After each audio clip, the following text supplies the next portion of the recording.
Hello, good morning guys. আজি ভোটৰ দিন বৰ্তমান 9 তাৰিখ। এই ভোট চোট দি পেলাই ওলাই আহিলোঁ এতিয়া অলপ গাড়ীখন লৈ আৰু ঘৰতে কি কৰি থাকিম বোলো। আজি বৰ আৰামত দিয়া গ'ল ভোটগিলা, একদম মানে মানুহ নাই আজি, একদম বঢ়িয়া কৈছোঁ। বাছ বিন্দাছ দিছোঁ,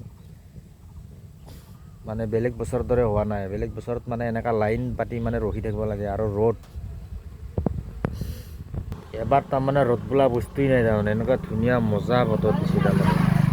এতিয়া বৰষুণ অলপ অলপ পৰিয়ে আছে গাইজ, কিনকিনীয়া। কিন্তু ভোটটো দিয়াৰ টাইমত কিন্তু অলপমান এটা চিন্তা আহি পৰিছে। অলপ চিন্তা কৰি চালোঁ ভোটটো দিওঁ কাক।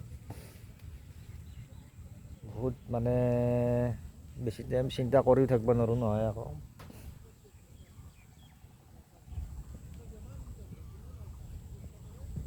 মাৰি দিলোঁ আৰু যাতে পাতে কি বাল কৰবি আৰু চিয়াত। কিন্তু জুবিনদাৰ কাৰণে মনত পৰিছিল অলপ। এতিয়া ক'ত মাৰছোঁতো ডাইৰেক্টলি ক'ব নোৱাৰোঁ নহয়।